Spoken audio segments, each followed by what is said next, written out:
என்னம்மா ஏதோ பாம்பு பார்த்த மாதிரி இப்படி நின்னுக்கிற, என்ன விஷயம்? நீங்க அங்க கொஞ்சம் பாருங்க. போலீஸ்காரம்மா? ஆமா, நான் வேற ஹெல்மெட் வேற போட்டு வரலையா, மாட்டினேன்னா அவ்வளவுதான். ஏன் போட்டு வரல? மறந்துட்டேங்க்கா. மறப்ப அது இப்ப என்ன பண்றது தெரியல. நான் ஒரு ஐடியா வச்சிருக்கேன்.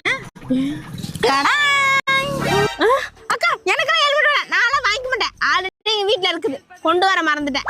ஆமா, இவ அப்படியே வாங்கிட்டாலும் வாங்குற மூஞ்சிங்களை பார்த்தா தெரியாதா? இது நான் விக்கல இல்ல, வாடகைக்கு விடுறேன். 10 நிமிஷத்துக்கு 100 ரூபாய். 10 நிமிஷத்துக்கு 100 ரூபாயா? ஆமா. அப்புறம் எனக்கு இங்க பாரு, அங்க போய் மாட்டினேன்னா 500 ரூபாய் ஃபைன். இங்க இருந்தாலும் 100 ரூபாயோட முடிஞ்சிடும். எப்படி வசதி? கொடுத்துருங்க. போலீஸ்காரை தாண்டி போகணுமா வேணாவா? போணும். அப்ப சீக்கிரம் காசு 100 ரூபாய் எடு. 100 ரூபா தானே இருக்கு. 100 ரூபா தாண்டி அம்மா இருக்கு. சரி. எதுக்கு உட்கார நீ? பின்ன அப்படியே ஹெல்மெட் ஆடி போடு.